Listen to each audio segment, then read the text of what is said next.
106 and Park. Just the name brings back memories of living rooms filled with bass-heavy beats, countdown graphics glowing on TV screens, and a generation glued to the culture. Launched in 2000, this wasn't just a music video show.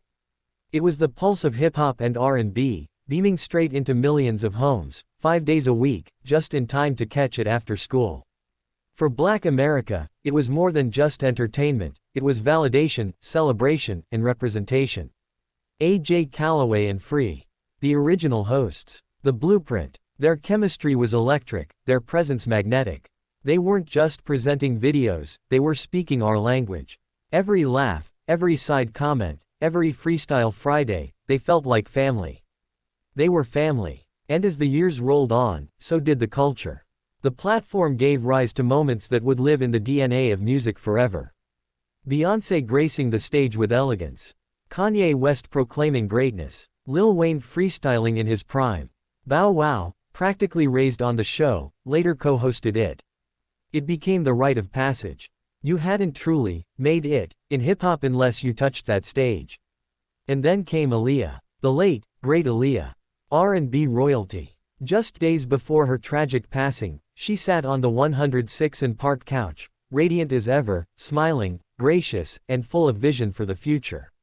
She talked about her self-titled album, filming Queen of the Damned, and spending time in Australia. It was candid. It was pure. No one watching had any idea it would be her last televised interview. That moment is etched in history. Not just because of her untimely loss, but because of the peace and joy she exuded. 106 and Park gave us that farewell, even though we didn't know it at the time. Over the years, the show evolved. Hosts came and went: Terrence J, Rocsi Diaz, Julissa, Big Tigger, Bow Wow. Each brought their own flavor, their own way of connecting with the audience. They didn't just sit on that couch, they made it theirs. The guests never stopped coming. Jay-Z, Nicki Minaj, Rihanna, Chris Brown, Drake, Kendrick Lamar. The list is endless. From debuting music videos to sparking viral trends, 106 was the platform. It captured transitions in sound, in style, in swagger.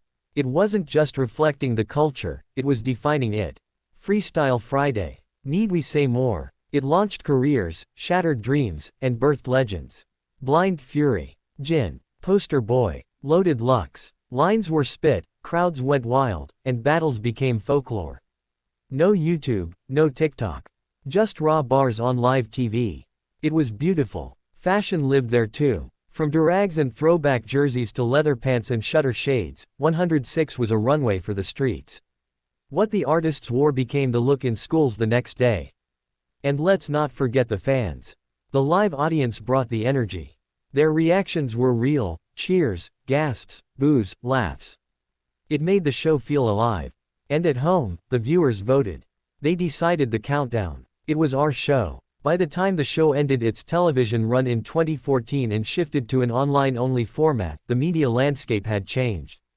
Social media had exploded. YouTube was dominating. But even then, 106 and Park's influence lingered. Memes, clips, tributes. It never truly left. Now, as we mark 20 years since its premiere, the legacy is undeniable. Bet gave us a cultural sanctuary. A place where black music wasn't just played, it was celebrated. Where artists were more than just names, they were stories, personalities, and dreams. We remember when Destiny's Child said their goodbyes. When Usher premiered, Confessions. When Nicki and Drake flirted in front of millions. When B2K ruled the countdown. When T.I. clapped back. When the entire Roc-A-Fella crew showed up. When 106 and Park Live brought the house down at Bet Awards. We remember the tributes to fallen stars, to tragedies in the community, to icons being honored. The stage transformed into a space of both joy and reflection. Even today, newer shows try to recreate that magic. But nothing truly captures the essence of what 106 and Park was. It was lightning in a bottle. And now, as conversations swirl about reunions, documentaries, and potential revivals, one thing is certain: the culture never forgot. Because what started as a music countdown became a cultural compass. So here's to 106 and Park. To AJ and Free. To Roxy and Terrence. To the battles, the premieres, the interviews, The laughs, the moments, and to every kid who ran home from school to catch what was happening in hip-hop, live, unfiltered, and undeniably real. 20 years on, the legacy remains unshaken. We didn't just watch 106 & Park. We lived it.